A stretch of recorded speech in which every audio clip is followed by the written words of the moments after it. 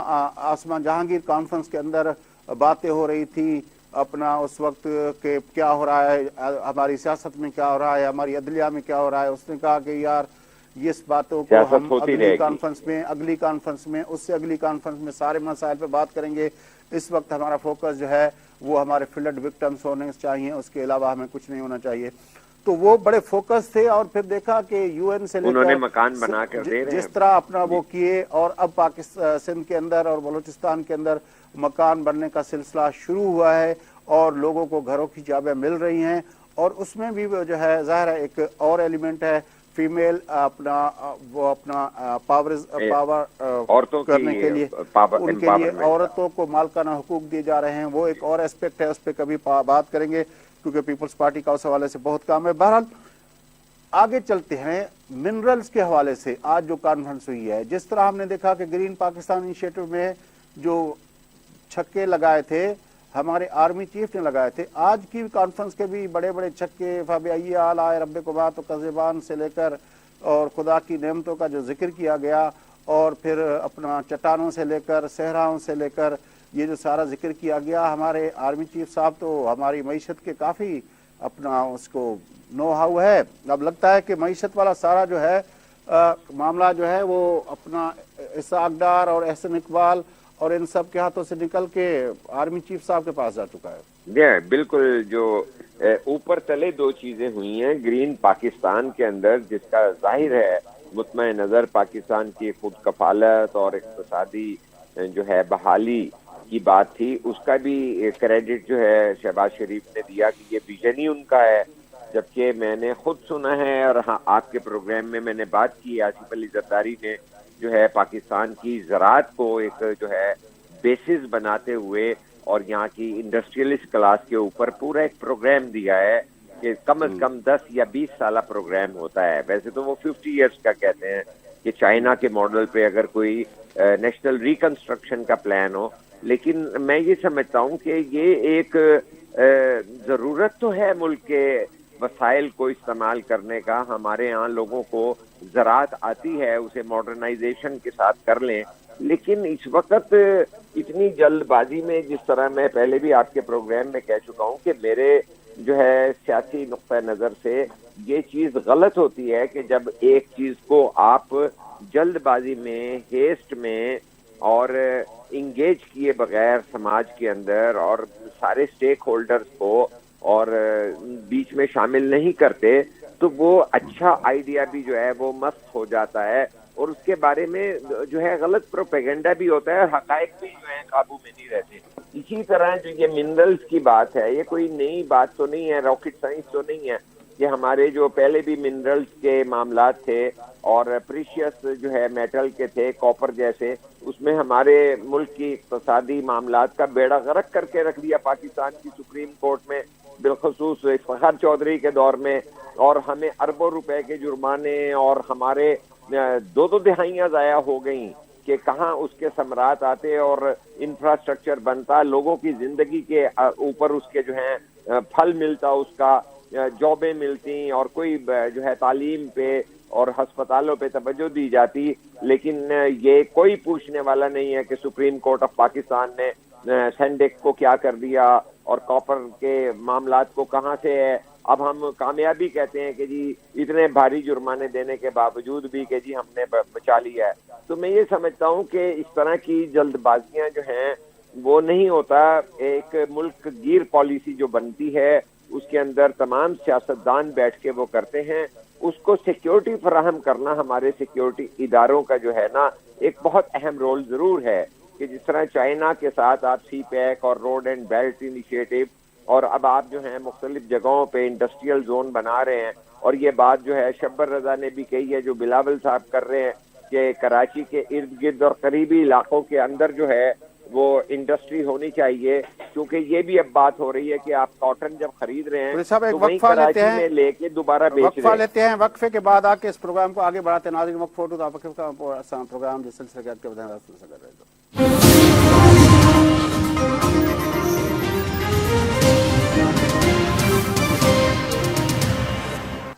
Welcome back ناظرین.